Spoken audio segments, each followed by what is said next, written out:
Alors, mes recherches linguistiques sur la langue française, notamment, m'ont conduit à remettre en question certaines idées, certaines orientations grammaticales.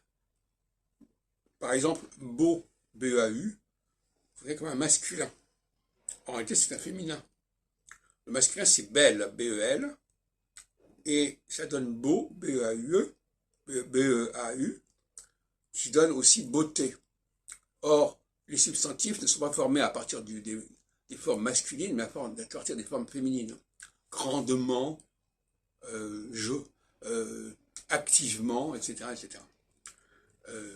Donc là, il y a inversement, on sait très bien que par exemple, on dit le cheval et les chevaux. Donc on passe du L au U. Alors à certains moments, j'avais dit le contraire, par erreur.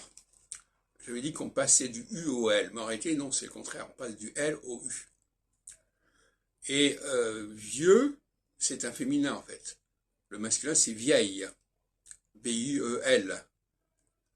Et vielle donne vieux.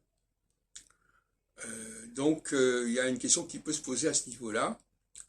De même que château, c'est plutôt castel. Castel qui donne château, qui est un pluriel. Et justement, quelque part, la forme en U est une forme plurielle. Le bel homme pourrait donner les beaux hommes. Le nouvel ouvrage pourrait donner les nouveaux ouvrages. Voilà, il y a une question qui se pose. Alors là, on est dans la pathologie de la langue.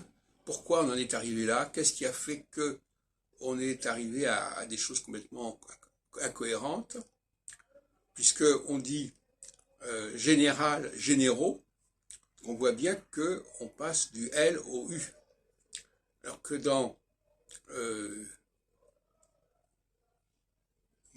beau, c'est un AU aussi, c'est considéré comme un singulier.